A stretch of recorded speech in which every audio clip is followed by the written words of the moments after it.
And lead us not into temptation, in simpler terms, means protect us from temptation. Temptation is not sinning.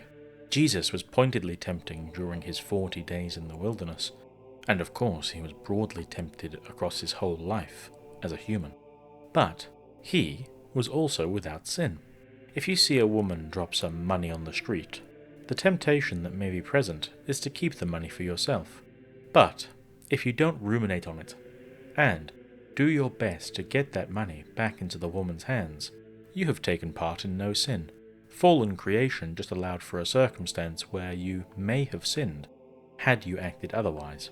However, if you had decided to steal the money for yourself, an obvious sin, you would still be correct in identifying the temptation of the woman dropping it as being the chronological starting point of that specific sinful action.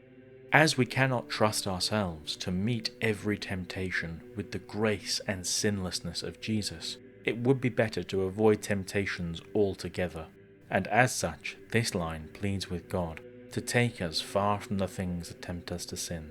And it also serves as a reminder that if we know we are encountering clear temptations by the circumstances of our life, then we should aim to live in such a way that no longer has us run astride of these temptations.